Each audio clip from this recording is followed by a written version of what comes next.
आज के वीडियो में हम जो डिस्कस करेंगे वो थोड़ा यूनिक है एंड एक सरप्राइज लाया हूं आपके लिए, क्योंकि I want to thank you.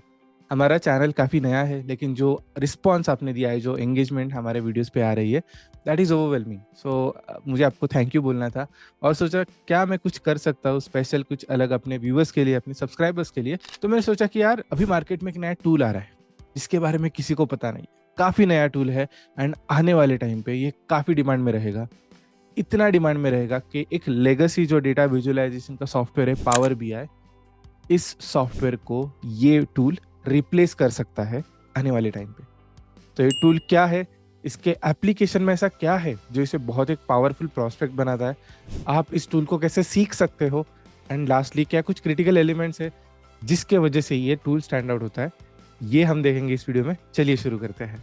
आज जिस टूल के बारे में हम बात करने वाले हैं, इसका नाम है माइक्रोसॉफ्ट फैब्रिक। अभी आप ऐसे सोचिए कि कुछ टूल्स है जैसे कि azure synapse, power BI, azure data factory और कई ज़्यादा जो एक ऑपरेशनल नेटसूट या डेटा इंफ्रास्ट्रक्चर में यूज़ किए जाते हैं। जस्ट इमेजिन के इन सारे टूल्स की पावर अगर एक टूल में आ जाए तो क्या होगा।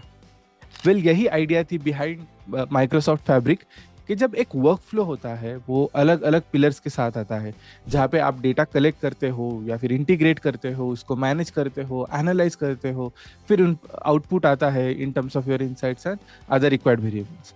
तो इस पूरे स्ट्रीमलाइन को अलग अलग टूल्स में रखने के जगह आप एक ही टूल में एंड टू एंड बना लो। So Microsoft Fabric is going to be a huge suite, जिसमें पावर बीआई भी आता है, जिसमें ये बाकी सारे टूल्स के सब कैपेबिलिटीज आता है, प्लस जो स्टैंडर्ड फीचर है वो है एआई कैपेबिलिटीज। हम सबको पता है कि माइक्रोसॉफ्ट और open AI is creator of chat GPT. तो ओपन एआई और Microsoft go hand in hand, उनके इन्वेस्टर्स के काफ़ी अच्छे रिलेशन से, कुछ हद तक इन्वेस्टमेंट भी है माइक्रोसॉफ्ट की ओपन एआई में। तो इसी यूएसपी को यूज करते हुए माइक्रोसॉफ्ट जो अभी नए सॉफ्टवेयर ला रहा है उसमें एआई कैपेबिलिटीज हमें दिख रही है, एंड माइक्रोसॉफ्ट फैब्रिक में भी है। But to give you a realistic insight, मैं ऐसे नहीं कहूंगा कि पावर बीआई को कंप्लीटली रिप्लेस कर रहा है, rather power BI as a subset रहेगा माइक्रोसॉफ्ट फैब्रिक में, विथ ऑल अदर कैपेबिलिटीज, जो इसे एक बहुत ही पावरफुल टूल बनाता है। मैं खुद इसे अभी सीख रहा हूँ ताकि मैं आगे अपने स्टूडेंट्स को भी सिखा पाऊँ। एंड इफ एनीवन, अगर आप फाइनेंस फील्ड से हो, मेडिकल फील्ड से हो, किसी भी फील्ड से हो, इवेंचुअली अगर आपको एक एनालिटिक्स रोल में जाना है, बिजनेस एनालिस्ट हो या फिर डेटा साइंस हो या फिर कोई और रोल हो with similar flavour, I would say आप ये टूल सीख लीजिए। हैंडी रहेगा। एआई कैपेबिलिटीज किस हद तक आपको इनसाइट्स देती है, इनपुट देती है, ये आपको पता चलेगा। एंड थर्ड थिंग, आपको इंडस्ट्री रेलेवेंट रखेगा। बट मेन क्वेश्चन यही है कि इस ओवरऑल टूल की पावर क्या है, क्या क्रिटिकल एलिमेंट्स है जो एक एप्लीकेशन बेसिस पे कंपनी यूज कर सकती है। मैं आपको ऐसे 7 क्रिटिकल एलिमेंट्स आज हाईलाइट करने वाला हूँ जिससे आपको पूरी आइडिया आ जाएगी। सबसे पहले आता है डेटा फैक्ट्री। डेटा फैक्ट्री में क्या होता है, जब भी आप डेटा कलेक्ट करते हो, उस डेटा कलेक्शन को आइदर आप इंटीग्रेशन, मतलब let's say your system is connected to multiple sources of data, या फिर किसी और टूल से थ्रेडिंग होते हुए आपके सिस्टम में डेटा आ रहा है। तो जब भी एक डेटा फैक्ट्री होती है, उसमें डेटा कलेक्ट हो रहा है, उसी के ऊपर तो आप इंसाइट्स बनाओगे। तो इस डेटा फैक्ट्री का विद इन द सिस्टम होना काफी इंपॉर्टेंट है, और ये क्रिटिकल एलिमेंट पहला है हमारा माइक्रोसॉफ्ट फैब्रिक में जो इसे एक पावरफुल टूल बनाता है। दूसरा एलिमेंट है सिनैप्स डेटा इंजीनियरिंग। अब इसमें क्या होता है कि हमने डेटा तो कलेक्ट कर लिया, लेकिन ये पूरा डेटा यूजफुल नहीं होता है। एट टाइम्स कुछ आउटलायर्स होते हैं, एट टाइम्स कुछ नॉइज होता है डेटा में, मतलब कुछ डेटा जो एवरेज से थोड़ा हटके है, इट इज़ नॉट रेलेवेंट। वो किसी ग्लिच के वजह से आ सकता है, कि किसी नॉन यूजुअल यूजर के वजह से आ सकता है, या फिर इन जनरल कोई एक्सेप्शंस भी हो सकते हैं। सो एनालिसिस करने से पहले यूजुअली डेटा को क्लीन करके प्रिपेयर किया जाता है ताकि उसे उस पर हम एनालिटिक्स रन करें। तो ये जो क्लीनिंग प्रोसेस होता है और डेटा का प्रिपरेशन होता है ओवरऑल एनालिसिस के लिए, इसे कहते हैं सिनैप्स डेटा इंजीनियरिंग, जो इस टूल में हम कर सकते हैं। We don't need any other tool for that.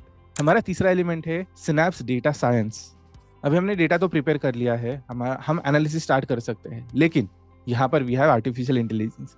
सो खुद के एनालिसिस के साथ हम ये डेटा एक एमएल मॉडल, मतलब मशीन लर्निंग मॉडल में फीड कर सकते हैं। फीड करने के बाद हम इसे इटरेटिव प्रोसेस में रखते हुए बेहतर कर सकते हैं। हम इस मशीन लर्निंग मॉडल्स को इंस्ट्रक्शंस दे सकते हैं, हमारे इनसाइट्स, इनपुट्स दे सकते हैं, ताकि एक बेटर आउटपुट निकल के आए। सो जो यूजुअल काम डेटा साइंस का हम करते थे, अब वो हमारे साथ एक सिस्टम भी करेगा to help us with better insights. अब हम मूव होते हैं अगले एलिमेंट में, जिसे कहते हैं synapse real time data analytics. हमने लास्ट स्टेप में जब हम सिनैप्स डेटा साइंस देख रहे थे, हम मॉडल रन करते हैं, उस पर हम प्रेडिक्टिव एनालिटिक्स रन कर सकते हैं, या फिर कई तरह के एनालिटिक्स रन कर सकते हैं जहाँ पे हम डेटा को एस्टिमेट कर सकते हैं, एक कॉन्फिडेंस लेवल बिल्ड करके ओवरऑल रेंज बना सकते हैं। लेकिन जब हम ये डेटा रियल टाइम में एनालिटिक्स पे रन कर पाएंगे, मतलब इनसाइट्स ड्रॉ कर पाएंगे, डैशबोर्ड्स पे हम डेटा स्विच कर पाएंगे, वेरिएबल टू वेरिएबल कंपेयर कर पाएंगे, अगर वो मंथ ऑन मंथ हो, ईयर ऑन ईयर हो, एज पर आर रिक्वायरमेंट। तो जो काम है यूजुअली मैं डॉइश बैंक में काम करता था, हमारे लिए वो एनालिटिक्स का डेटा आना, मशीन में रन करना, आउटपुट आना, इसके लिए 7 से 8 बिजनेस डे लगते थे। विथ दिस टूल हम ये पूरी 7-8 दिन की प्रोसेस लिटरली 1 से 2 दिन में कर सकते हैं। That's why the word real time. इसके बाद नेक्स्ट एलिमेंट है पावर बीआई इंटीग्रेशन। अभी हमने एनालिटिक्स तो रन कर लिया, अभी हमें विजुअलाइजेशन की जरूरत है। विजुअलाइज किस पे करेंगे? Power BI. अभी पावर बीआई में भी ऑलरेडी कुछ एआई कैपेबिलिटीज लाई है माइक्रोसॉफ्ट ने, जिसकी वजह से अभी उसका वाइड एडेप्शन वापस से हो रहा है। But again integrating it with Microsoft fabric, ये नेक्स्ट लेवल पे जा रहा है टूल। और यही हम रियल टाइम पे जब लाएंगे और विजुअलाइजेशन में वापस प्रेजेंट करेंगे, it is going to be a very seamless process throughout your data pipeline. जो भी वर्कफ्लो बन रहा है बहुत सीमलेस रहने वाला है। एंड आई नो ये काफी इंटरेस्टिंग साउंड करता है। अगर आपको एक ऐसे रोल में काम करना है जहाँ पे you will get to play around, you will get to learn so many tools and be job relevant, future ready for your dream role business analyst, तो मेरे पास आपके लिए रिकमेंडेशन। मेरी एक टीम है स्किल आर्बिट्राज, जिन्होंने आपके लिए एक कोर्स बनाया है। इस कोर्स का नाम है diploma in financial and data analytics. ये एक 6 मंथ डिप्लोमा है, आपको हर हफ्ते बस 8 से 10 घंटे कंट्रीब्यूट करने हैं। At the end of the course हमारे पास एक्सपर्ट्स है, मेंटर्स है, जो आपको प्रोफाइल बिल्डअप में हेल्प करेंगे, सीवी क्रिएशन में हेल्प करेंगे, मॉक इंटरव्यूज में हेल्प करेंगे, एंड इवेंचुअली एक डेडिकेटेड प्लेसमेंट असिस्टेंस टीम है विच विल मेक श्योर आपको आपका ड्रीम जॉब मिल जाएगा। इसके बाद आपको अगर लॉन्ग टर्म ग्रोथ प्रोस्पेक्ट के लिए नेटवर्किंग चाहिए, वो भी हमारी टीम आपके लिए फैसिलिटेट कर देगी। इसकी खास बात यह है कि यहाँ पर हम सब लेगेसी टूल्स तो सिखा रहे हैं, प्लस जो भी टूल्स नए आ रहे हैं मार्केट में, हम उससे भी आपको इंट्रोड्यूस करवाएंगे। So if you are interested in this course, मैंने डिस्क्रिप्शन में इसकी लिंक शेयर कर दी है, do check it out. Next element is synapse data warehouse. जब हम डेटा वेयरहाउस की बात करते हैं, वेल यहाँ पे हम ओवरऑल जितना भी डेटा कलेक्ट किया है वो हम स्टोर करते हैं।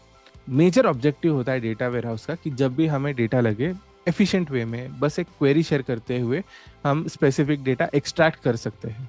जब मैं डॉइश बैंक में काम करता था, हम एक टूल यूज करते थे जिसका नाम था माइक्रो स्ट्रैटेजी। और माइक्रो स्ट्रैटेजी में ऐसा होता था कि जितना डेटा जाता है उतना ज़्यादा टाइम लगेगा एक्सट्रैक्ट होने में, और कंसिडरेबल अमाउंट ऑफ टाइम था।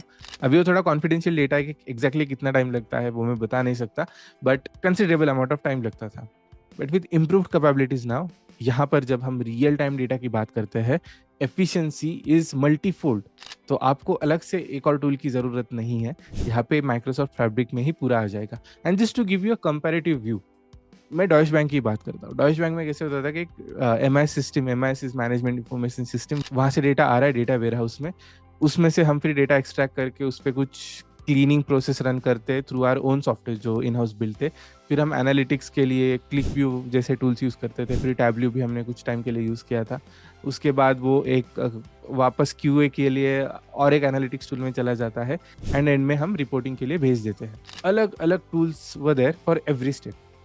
लेकिन अगर अब भी आप माइक्रोसॉफ्ट फैब्रिक यूज करते हैं तो पूरा स्ट्रीमलाइन स्टार्ट टू एंड एक ही टूल में आ जाएगा, which makes it very easy to use. And seventh, our last element is one lake.